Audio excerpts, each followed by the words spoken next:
Thank you for choosing Axxess On Demand. Axxess believes in continuing education, and we create content to empower you to learn and grow anytime, anywhere. Let's get started. Good afternoon, everyone, and thank you for coming to today's conversation. During our hour together, we will talk about how to use workforce automation to create operational changes that can improve your margins, as well as helping you scale your organization. Today's conversation is brought to you by Axxess and SimiTree. Axxess is the leading technology innovator for healthcare at home, providing solutions that help improve care for more than 3 million patients worldwide. We are trusted by more than 9,000 organizations. Axxess offers a complete suite of easy-to-use software solutions that empower home health, home care, hospice, and palliative providers to make healthcare in the home human again. SimiTree provides industry-leading tech-enabled specialty revenue cycle management, coding, professional services, and talent management resources for post-acute and behavioral health organizations. In addition to clinical, financial, and operational consulting, SimiTree offers a robust suite of outsourced services, including billing, coding, OASIS, review choice demonstration, and quality assessment and performance improvement, and revenue cycle management, executive placement, intern management, retention consulting, and other talent solutions, mergers and acquisition support, compliance assessment and risk mitigation plans, sales and growth training, and benchmark and data analytics. I'm Christina Andrews, the Senior Director of Professional Services at Axxess. Welcome. I will be our moderator today. I am joined by friends and colleagues, including Nick Seabrook, the Managing Principal at Senior Vice President, Consulting Services with SimiTree. Hello, Nick. How you doing, Christina?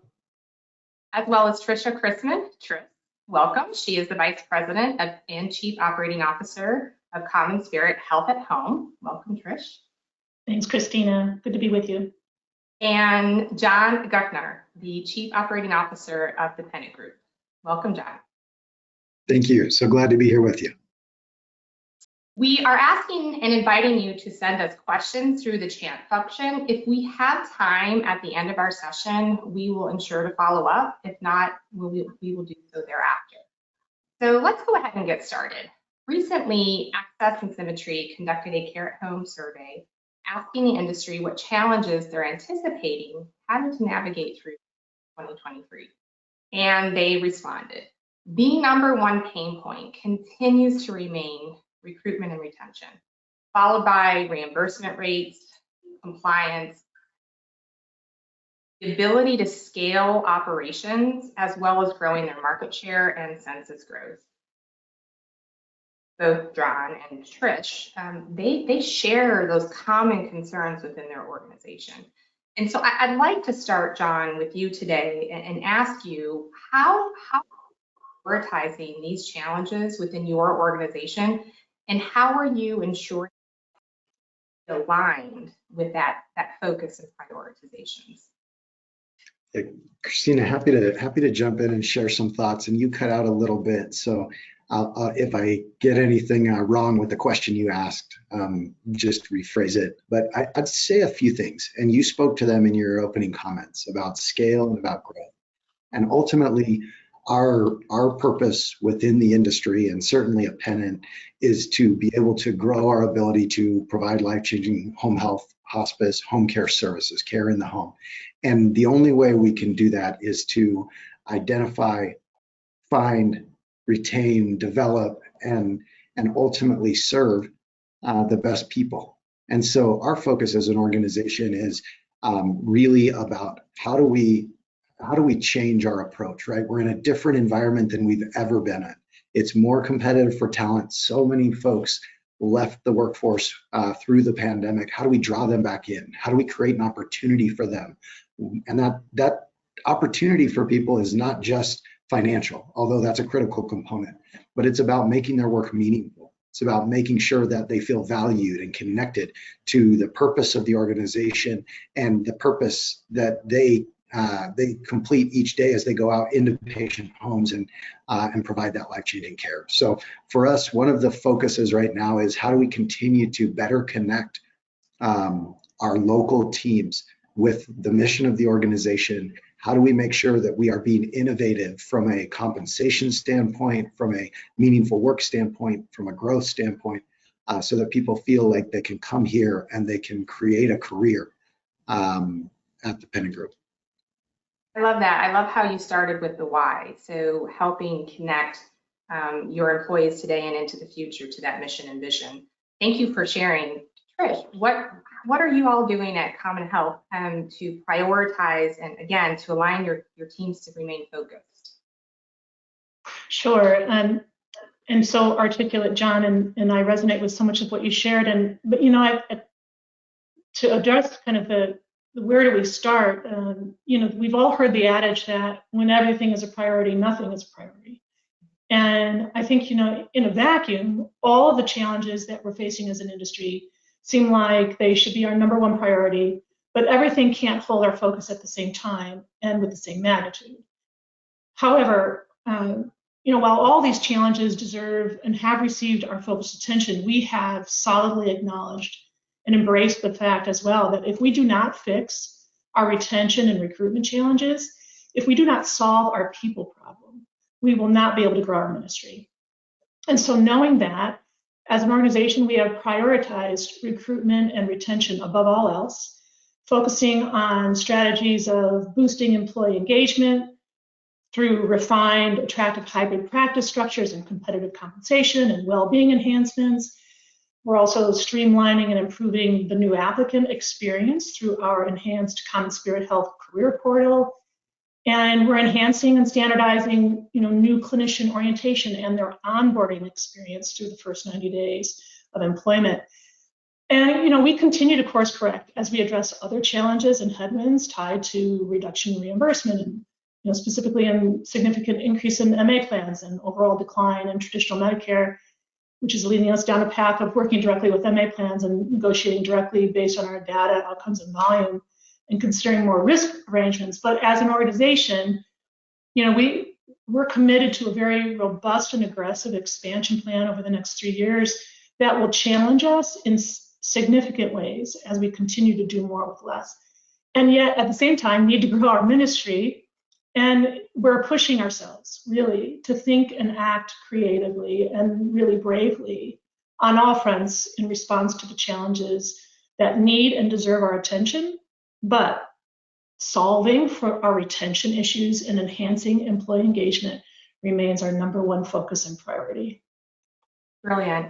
I love and I don't remember the term that you used, but the ghost application. So y'all are thinking about how to make that connection at hello prior to them even joining the organization. So what does that experience look like? Thank you for sharing. Any feedback with how SimiTree's clients are also prioritizing and navigating these challenges, Nick?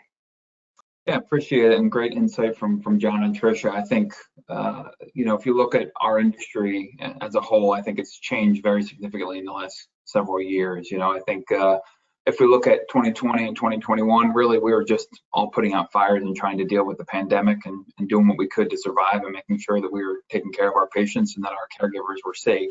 If we look at last year, I think a lot of what the industry was trying to combat was really, I feel like that was when the clinician shortage really came to a head. So a lot of the initiatives that are still top priority, I think, started last year with the recruitment and retention.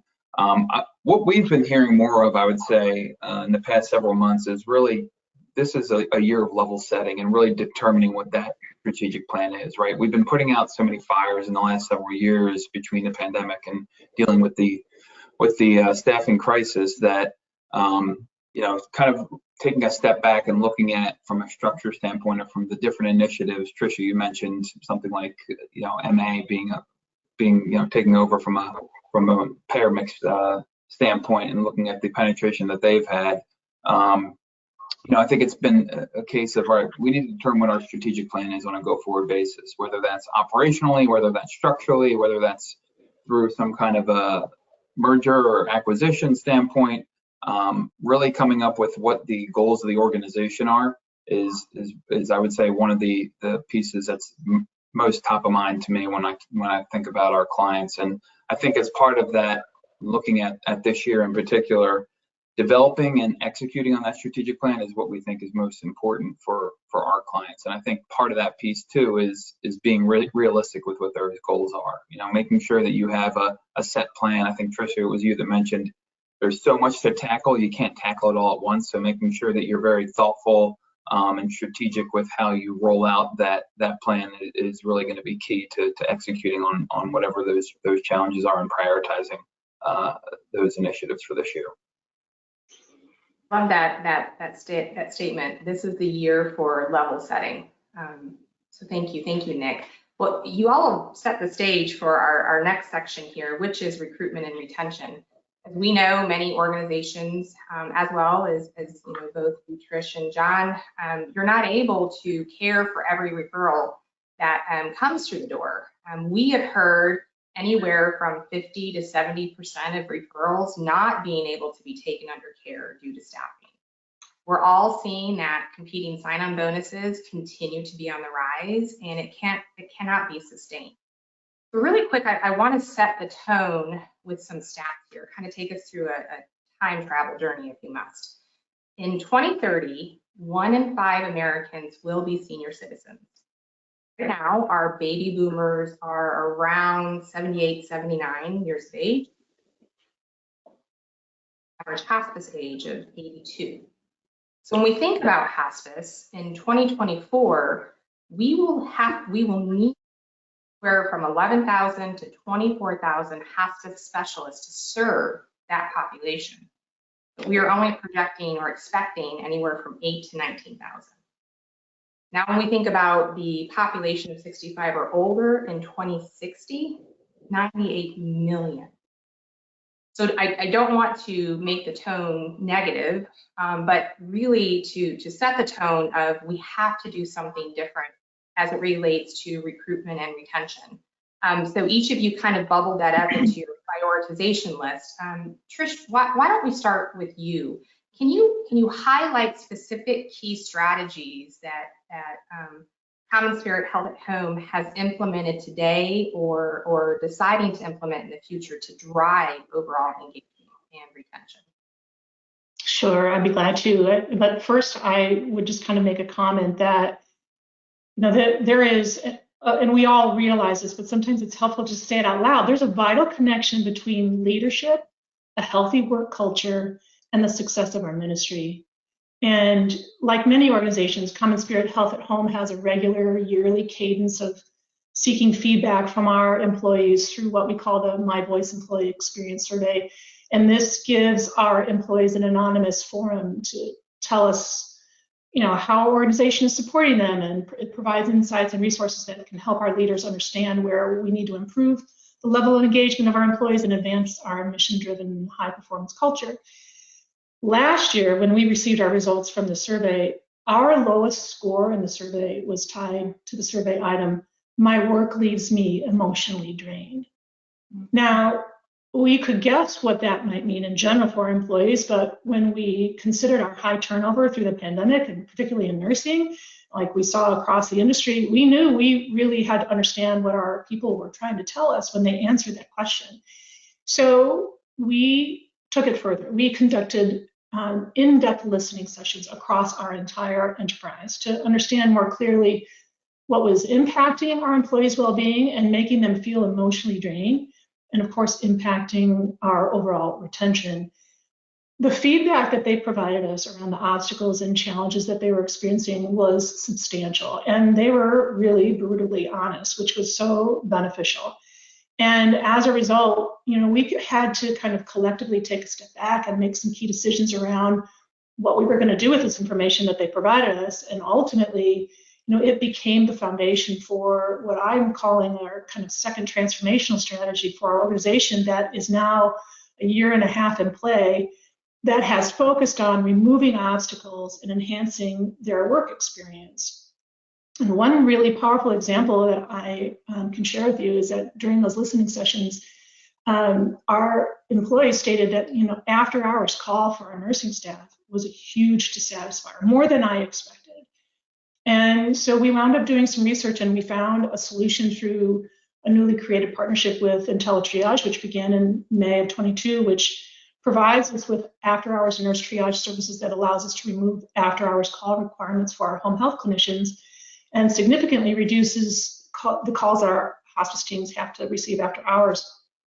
And since making this change, the feedback that we've received has been overwhelmingly positive, and I think a solid contributor to our impressive decrease in turnover that we've been experiencing this fiscal year.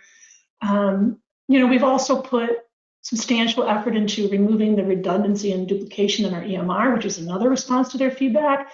And we continue to work on reducing, streamlining our documentation requirements so that clinicians can spend more time with their patients and less time documenting. And I would just say, the list of strategies that we're implementing to improve our overall employee experience is substantial. And, our ultimate desire is to increase their loyalty to our organization, improve their overall well-being as they care for patients in our communities. And these list of strategies is substantial, but I am really pleased that we've kind of taken not an assumptive approach to thinking we know what our employees are disgruntled about, that this is really this kind of level setting, to use Nick your term. We had to do this because what we thought was a problem before and we thought we were solving for, we weren't. And of course the pandemic changed everything. So, I think how we've evolved, and again, transformative strategies, listening sessions are now hardwired part of our culture, and it gives us a really valuable opportunity to continually understand the needs and wants and concerns of our people. Those are just a few of how we've shifted our approach to, again, focus on recruitment and retention. Placing your employees at the center of your entire ecosystem, because that impacts the entire ecosystem. Thank you, Trish. John, what would you have to add as it relates to strategies for the Pennant Group? Well, in all honesty, Trisha, I thought you did a beautiful job of explaining a number of the things that we've been engaged in. Specifically, we've been working on an EMR makeover to respond to the documentation struggles in the places where redundancies make it so that our clinicians are tied up and they don't have the ability to do what they love, which is provide care. And so I thought Trisha explained that beautifully. I think when we look at the overall problem that the industry is facing, the fact that we do have this silver wave that is coming, the fact that we don't expect there to be enough clinicians, it's incumbent on us. Just like when we go into a community and we see low hospice utilization, that's generally the result of a lack of understanding of the benefit and understanding of just how important it can be in the healthcare continuum, how it can reduce cost, how it can improve patient satisfaction and outcomes. And so we have to educate. And part of what we have to do as an industry and what we're focused on doing in our local communities is helping this broad group of clinical staff that are out there and that may be burned out from, a long period in the hospital or in the skilled nursing facility and having faced just a tremendously difficult experience that people have had over the last 3 years, and being in a position to help explain the benefits of hospice or even the flexibility of home health and how that can help give them a place where they can have harmony in life. And so I think part of this is, how are we educating about the why of hospice, about the unique opportunity it is to serve people at the most critical time of their life from a care provision standpoint? How are we describing the benefits of home health? And then how are we building compensation structures that align people with those desires and their goals? And so that's part of what we have done. Just to add to the many great ideas that Trisha shared, it's been about how do we create new compensation structures that will help provide that alignment. We'll still give people flexibility to work when they want to work, to pick up their kids when they need to pick up their kids, but also to be in patient homes at the right cadence and be able to deliver that care effectively and efficiently. And so that's a piece of it. And then, as I mentioned before, continuing to build culture at the local level. Ultimately, every healthcare community is different. And being able to understand the nuances of that community, the nuances of the clinical staff, the nuanced needs of the patients, that's really at the heart of what we're trying to do. We've put a lot of effort into educating and providing DCS, or Director of Clinical Service, onboarding and training and leadership development. It ultimately, our clinical staff's experience emanates from the experience that those clinical leaders are having. And so we really believe if we can make sure that they're having an amazing experience, they will do a great job of making sure that our clinical staff is having an amazing experience. And the fact that both of you shared exactly what our industry report findings stated, that, in essence, they said, to drive my employee engagement, we want effective orientation and onboarding, number one. We want regular training and education, number two. And when we think about the population, the workforce population in 2025, 75% will be made up from millennials. And their top two reasons for an employer of choice is effective onboarding as well as regular training and education.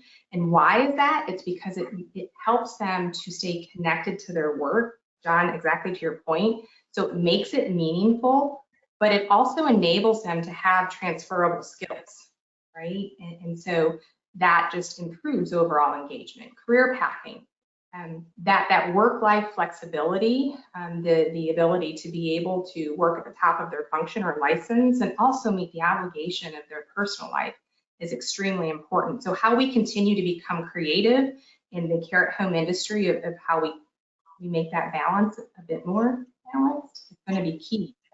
And you talked also, John, about compensation. When we think about the annual review of compensation packages, or hopefully more than just one time a year, that really should be the easier button to ensure that we are remaining competitive in the markets that we serve. But the other thing that you said, and Trisha, you said this too, is that easy to use software was also important. So how do we minimize those redundancy? How your technology partner comes along to improve the overall employee experience ultimately is going to create that patient.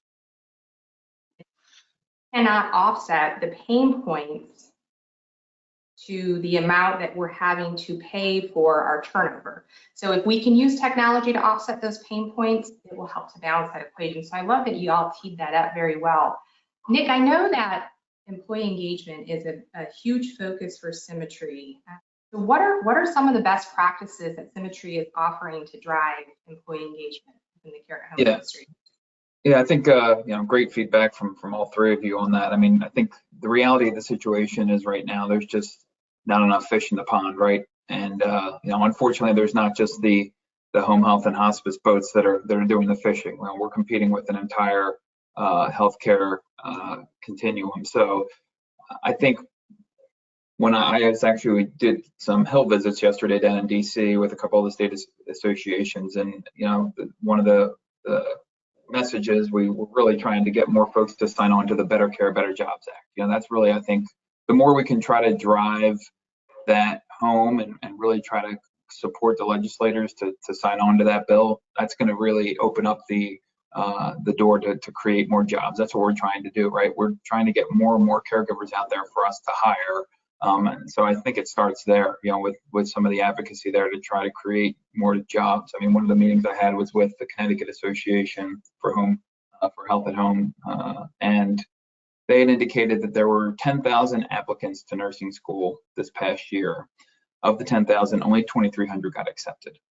Now, that could be, you could say that there's probably some merits with some of the folks from a academic standpoint. Maybe they didn't meet the qualifications to get there, but we also have a nursing educator shortage in this country. So I think a lot of that comes down to, let's first start with how can we identify more? How can we get more candidates into the pool? I mean, I think, Christina, you had mentioned that poll that came out. We have more of the baby boomer generation retiring. A lot of those are in the clinician field and the nursing field, but we also have 75% of the workforce is going to be the millennials by 2025. So for those staff that we have, from a retention standpoint, I think all three of you kind of hit on what I was going to say for that as well, is that, they're looking for two things mainly, right? It's to be compensated adequately, and it's also to be developed, right?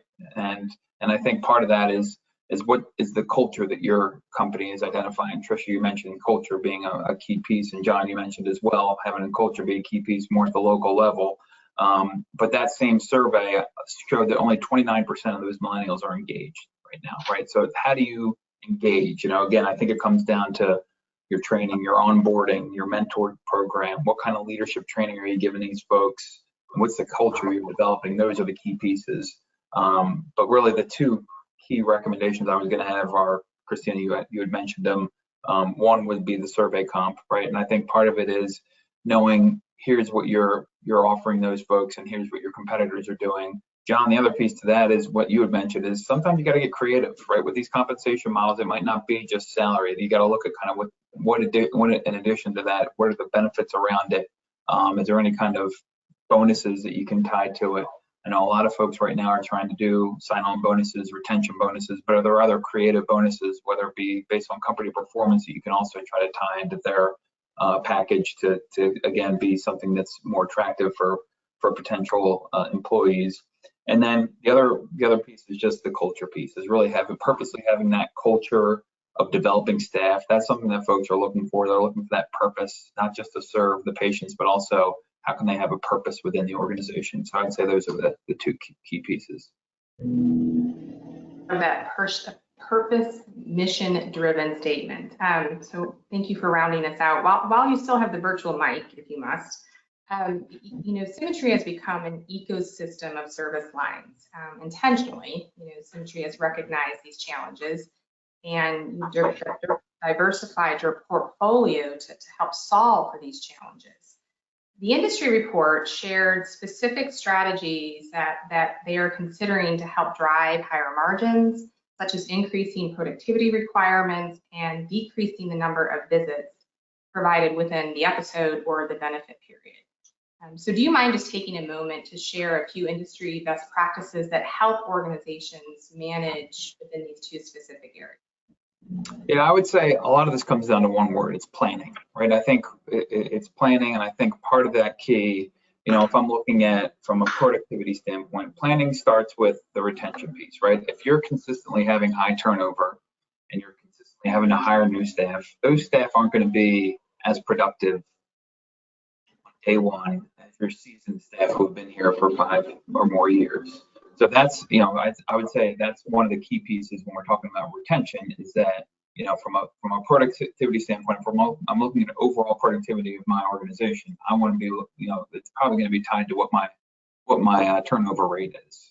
And then also within the planning phase, I think more sophisticated patient care management is something that I think we're trying to get our roots back to. Again, if I look at the last couple of years, it's been so much putting out fires of, you know, whether it's missed visits for clinicians that are having to call out, or if it's trying to manage, you know, a clinical manager covering what a case manager's visits are. There's been so much just trying to do more with less. I think that was the kind of the common theme of what we came up with the survey.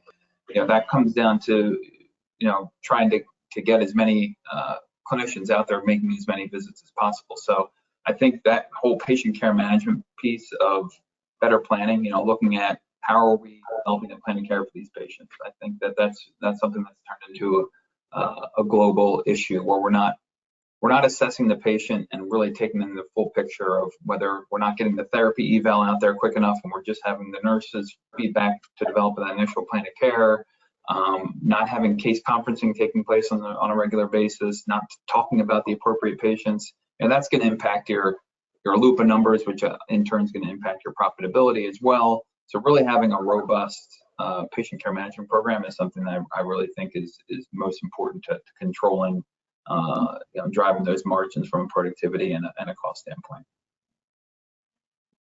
John, do you have any best practices that you'd like to lean in and share? Yeah, happy to do that. And I think Nick did such a good job of kind of hitting on a critical component, which is it's one thing to come to work each day and say to those clinicians, hey, we need you to hit 25 productivity points and good luck. Here's the schedule, go get it. And it's another thing to do true case management and to help facilitate those case managers and their ability to use paraprofessionals to do routine visits, to allow them to practice at the top of their licensure. It's another thing to give them the flexibility to work with the patient and making sure that that episode is planned and managed according to the physician care, but in a way that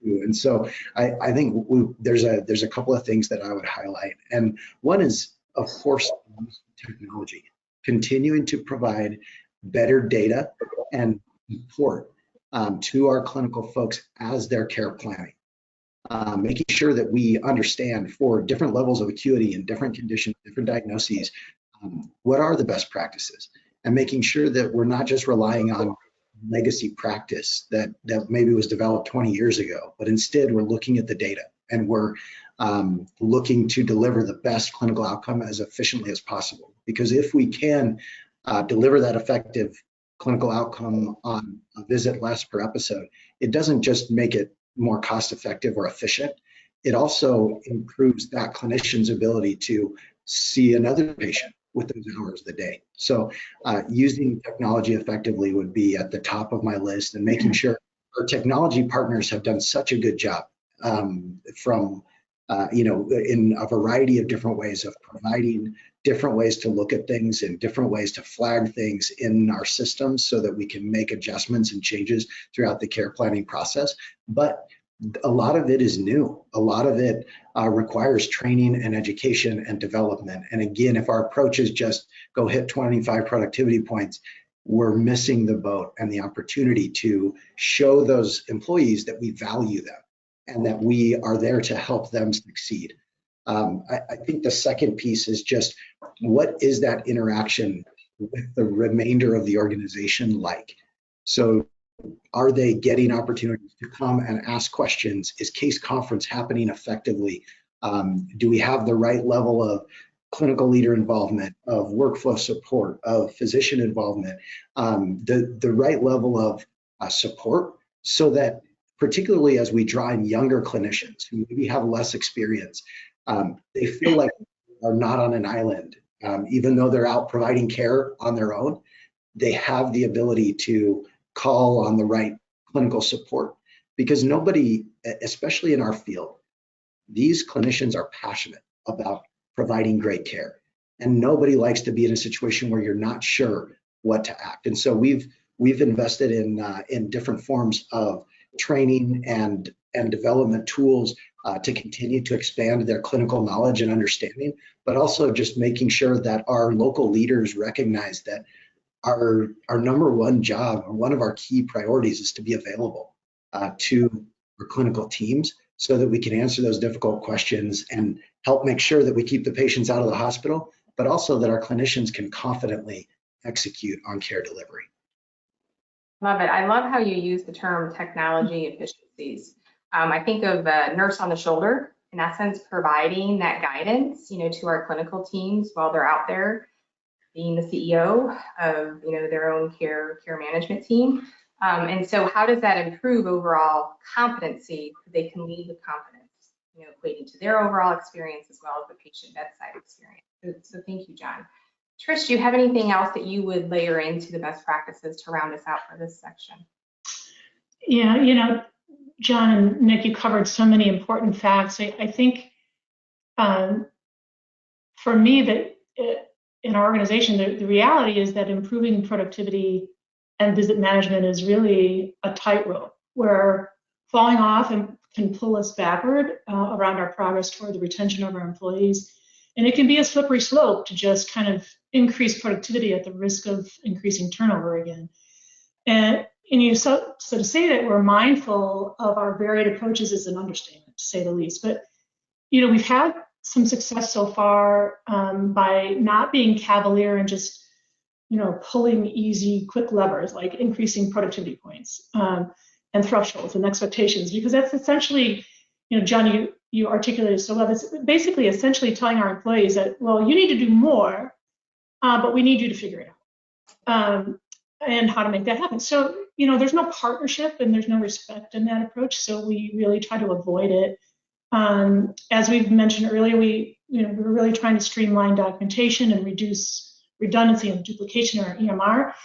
And John, you mentioned just kind of making sure that our clinicians are practicing at the top of our license, and we have really strong, solid paraprofessional ratios, and coaching our therapy staff to work closely with our nursing where their skills overlap, such as in chronic disease management and wound care, and augmenting their approach to care planning through strategic use of remote video visits and using the guidance available through Shift's care optimization tools to kind of find that sweet spot of visits versus outcomes like we've done for decades, just to predict the most valuable outcome for our patients. So it's all been through this kind of combination of these approaches that we've seen our productivity increase and visits per episode decrease, all while increasing our retention and improving quality and patient experience scores, which you wouldn't expect intuitively, but not approaching it the way that we have always in the past, just by basically saying we need to do more with less. And guess what? The lift is on your shoulders. It doesn't work anymore.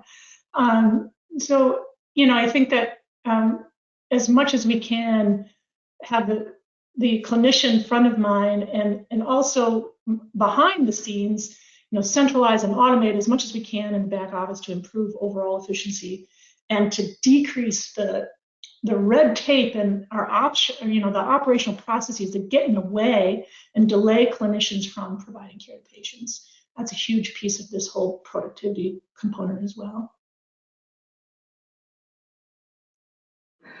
Thank you, Trisha. Words of wisdom. So let's move on to our next area, which is protecting and increasing revenue.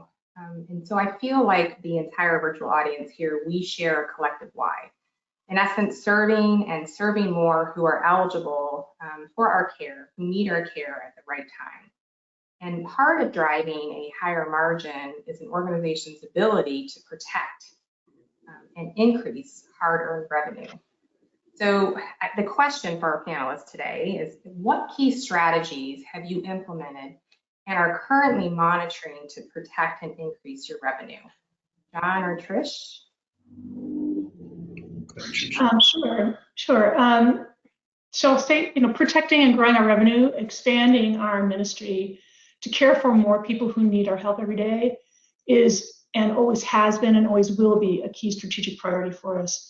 And as we discussed earlier, having a robust and stable workforce to increase our clinical capacity to serve more patients in our communities is a top priority.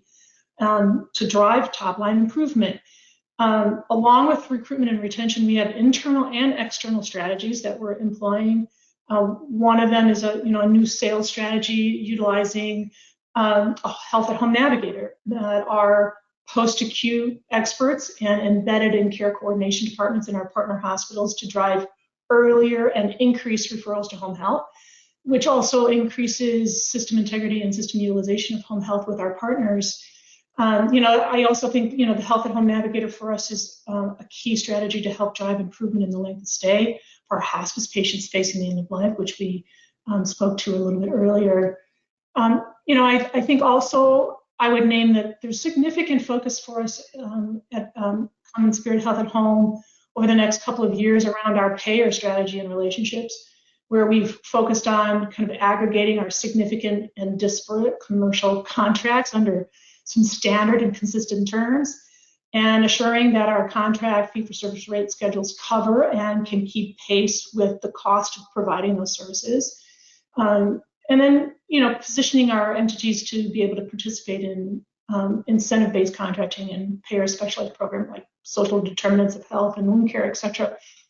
But internally too, we've putting a lot of focus on shoring up our systems and our processes to ensure that we're able to bill for and can collect for the services that we're providing. This is a vital component of being successful.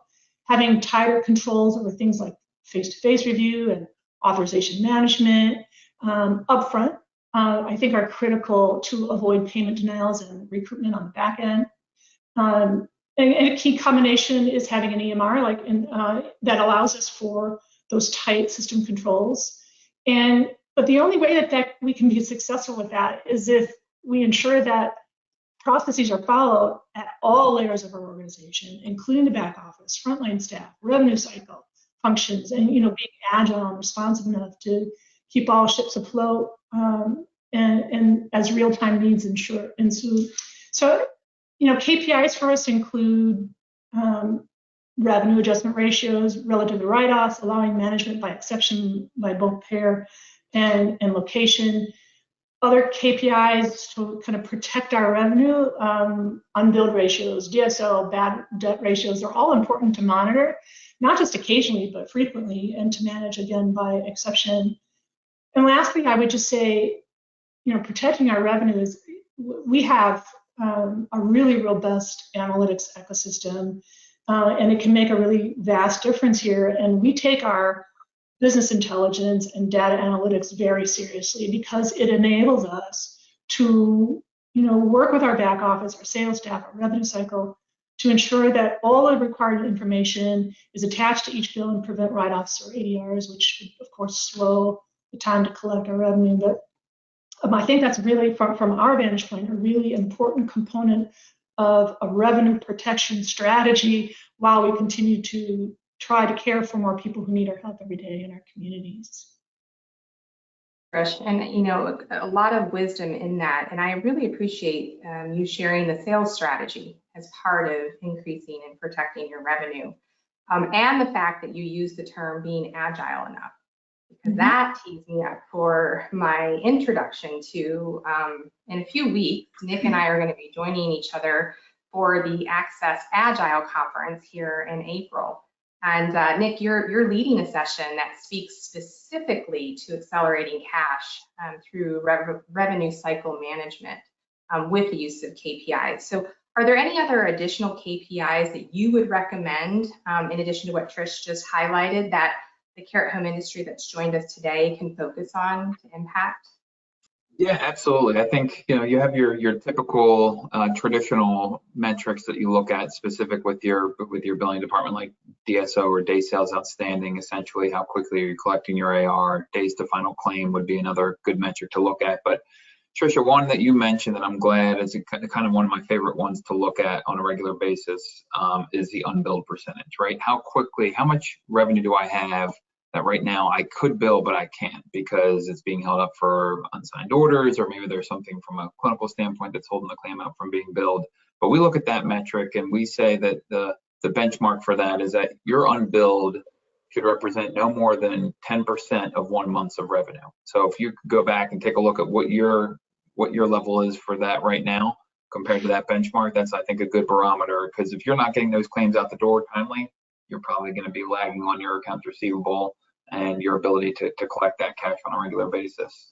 The other chart that I like to look at, and we have this for every one of our RCM engagements, is just the trend line between revenue versus billed versus cash, right? All three of those numbers should be pretty darn similar in theory, right? The amount of revenue that I'm generating each month, I should be able to bill out that same amount each month, and hopefully I'm getting the cash in door for that. So if you're seeing variety in those numbers, that's kind of what I look for in those charts, is where there's big variances, looking at that revenue versus billed versus cash. And then the last one I'll add in there, kind of going back to the unbilled, the number one reason for unbilled that we see in home health, Medicare, traditional, is unsigned orders, right? So it's always good to look at what the metric is for your percentage of your days to order signed. So the benchmark for that we have is 7 days.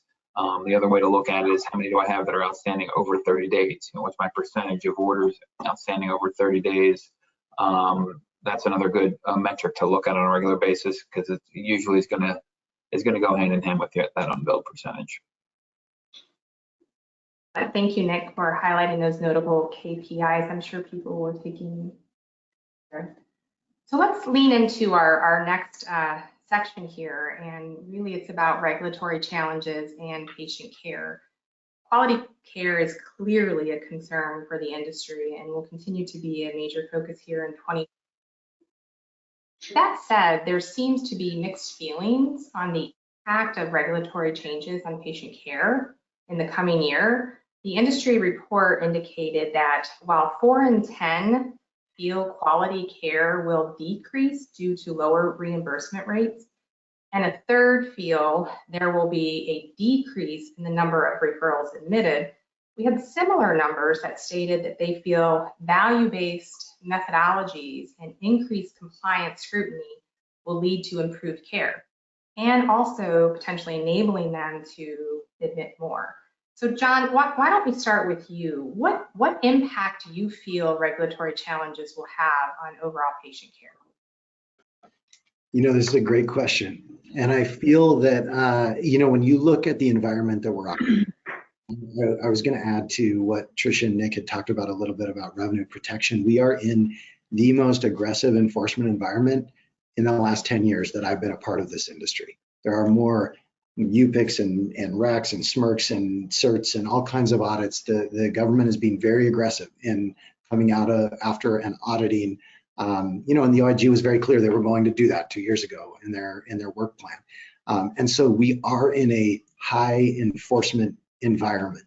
And what that means is when you look at, particularly on the home health side, declining reimbursement, and add to that increased regulatory scrutiny and a difficulty with the workforce that we've been talking about the entire webinar, we are set up in such a unique environment. And it would be easy if you're looking from the outside and say, wow, why do these folks do what they do? And we do what we do because we're passionate about it, because we really believe that care delivered in the home is the solution to how we will deliver on the promise we've made to society to care for this next generation of baby boomers. But the reality is we are facing a very unique and difficult environment, and it's going to demand more from us as operators than it ever has before. And I think when you think about that, I kind of lump that into, okay, the reimbursement rates challenges force us to deliver care more efficiently. Basically, Medicare is saying for that episode, you should be able to deliver that care with, for us, a percent less revenue. For most people, they got a little bit of a bump, but because of the acuity of our patients, we ended up with a little bit of a decrease. And they're saying you should be able to deliver that quality care more expensively. Meanwhile, our clinical leaders are coming and saying, we need more staff, we need more visits per episode, whatever it may be. And so that's the great kind of, that is the challenge of our day, is how do we continue to deliver extraordinary care in a difficult reimbursement environment? And how do we ask more of our clinicians from a documentation standpoint than has ever been asked? Because whether it's a hospice medical director who has to improve their narratives to justify eligibility, or it's a clinician or a therapist who has to justify the skilled therapy need, we have to do more and better than we ever have in the enforcement environment that we live in. And so that's where it comes back to some of the things that we've talked about today. Utilizing relationships with our technology partners, making sure that we are eliminating duplication and unnecessary effort through reviewing our EMR setup and making sure that it's as simple as possible. And then it comes back to educating our clinicians, because often poor documentation is the result of either one, a lack of knowledge about what is necessary, and that is something that can be fixed through training. I don't think anyone wants to do a poor job of documenting the care that they've provided.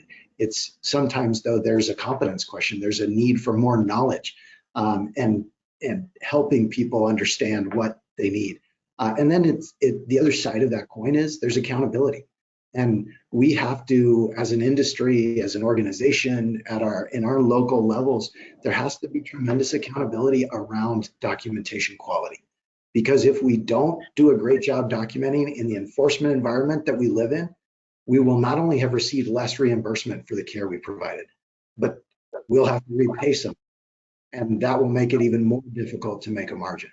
So as a provider, we're very committed to those principles, to making sure that there's the right type of education, because it's very hard to hold someone accountable if you haven't given them the training and the knowledge that they need to deliver to your expectations. And then also creating accountability around great documentation. Setting your team up for success, starting with education and ensuring that technology provides guidance for compliance and minimizing your risk. So thank you, John. Trish, what would you layer in, as it relates to Common Spirit Health at Home and what you all are doing? So I think that your question, Christina, this is really ultimately the crux of having to do more with less. That in addition to the pressures of unprecedented clinical resource constraints, and now let's layer on inflation on top of that. This exacerbating factor of, to me, counterintuitive excessive regulatory scrutiny and continued reduction in reimbursement, and it will continue to impact patients' access to the right level of care at the right time at the lowest cost. And you're right, John. We have always, over the last 2 decades in our industry, we have constantly had to continue to figure out how to do more with less. And it's become this kind of core strategic component for all of us to remain viable in this space. But ironically, I think so far, going back to the original question, that the quality of care has continued to improve, as we see evidenced by the continued upward creep of the home health quality star rating thresholds, where submetric scores have to be far higher now than 5 years ago to earn a 4-star rating. And that's occurred despite continued visit reductions that people predicted would impact lower outcomes, and the reduction of lower care to lean on the premise of a AAA. However, I have a really brilliant clinical officer, chief clinical officer, who believes that eventually there's an inflection point, and perhaps we're starting possibly to bump up against it. And there has to be a floor that we haven't hit yet, whether further utilization reduction starts to negatively impact quality outcomes. What will, I think, be interesting to see is how the infusion of technology might delay that inevitable inflection point for a few more years yet to come. But I just, in summary, I would say, the dollars that we spend on increased regulatory scrutiny and reporting requirements are dollars that we cannot spend on care delivery and our people. And when you couple that with decreased reimbursement to care for increasingly more and more acute patients, the math does not work. And I expect that providers may start restricting patients that they're willing to or able to care for, possibly, I hope not due to their acuity level. And certainly I expect that we'll see further contraction in the industry and an exodus of some providers that may be too small to navigate the headwinds of financial constraints and regulatory pressures, which ultimately means patients will have less access to the care that they need, and unfortunately, their health and well-being would be negatively impacted as well. I hope the future is not pointed in that direction, but my gut tells me it possibly is. Yes. Well, thank you, Trish. Nick, leaning into what are you all seeing as it relates to regulatory challenges and how it's impacting patient care? Yeah, I think John and again Trisha hit the nail on the head with a lot of what I was going to say. I think from a quality standpoint, we're at an all-time high, especially in home health, right? I think if we look at 2023 in particular, the national rollout of value-based purchasing, I think will continue to improve those numbers. If we look at the numbers from the demonstration states, for those 9 states, the improved numbers for each of the different measures for VBP increased overall for those 9 states. We had almost $1 billion in cost savings. So I think from that perspective, from regulatory change, it's going to have a huge impact. But the proposition of having that rate cut in Medicare for home health is definitely a scary one. Trisha mentioned it. If we're going to cut our rates, another 4%, as some of the perception is, that's going to have huge access to care issues, right? I mean, the sad reality is that we need those Medicare margins in order to subsidize the losses we're having from the other payers. And as we're continuing to see Medicare Advantage penetration and Medicare Advantage payers not reimbursed at the same rate as Medicare, despite maybe what CMS thinks, that's going to cause some access to care issues, right? That's going to put more pressure on securing those Medicare fee-for-service referrals, because those are really the money makers. So I would say, one of the takeaways I guess I would have from that perspective is that in order to prepare for that, you really need to take a good hard look at your non-Medicare contracts, right? What are your rates you're getting, and are they sufficient to be able to maintain some kind of a margin? Because otherwise, if not, like Trisha said, you're going to be out of business. I think some of the studies that have been done at the national level is that by 2024, If these cuts go into place, more than half of the agencies in the country, based on the cost report data, will be operating in a negative margin. So what that means is agencies are either going out of business or they're selling. So that's again a scary proposition. So the math, so the math doesn't work. Thank you for leading us with that notable actionable step of looking at your non-Medicare. So thank you.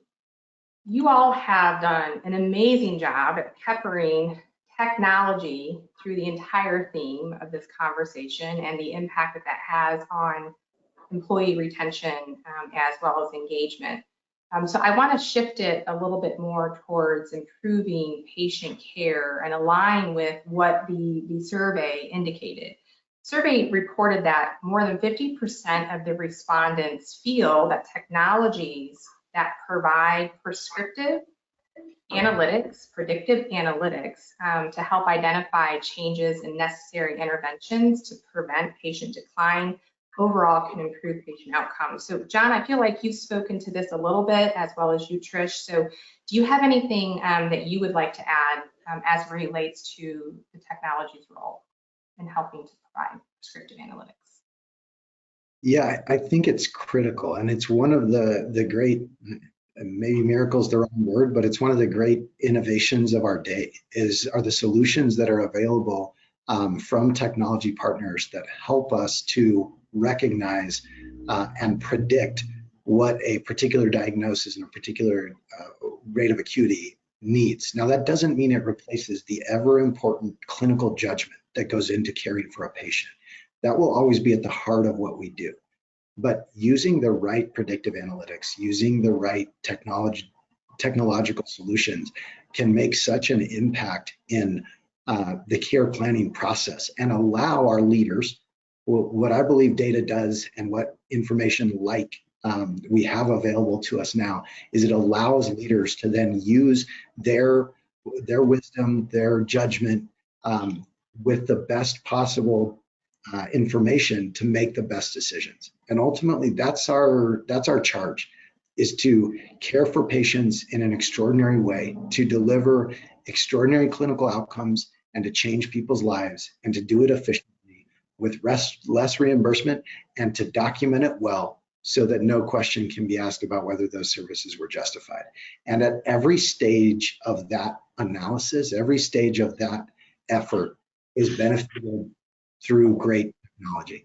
And so to me, it is at the heart. We have an innovation team within the Panic Group that is meeting on a regular basis and reviewing new solutions that are presented.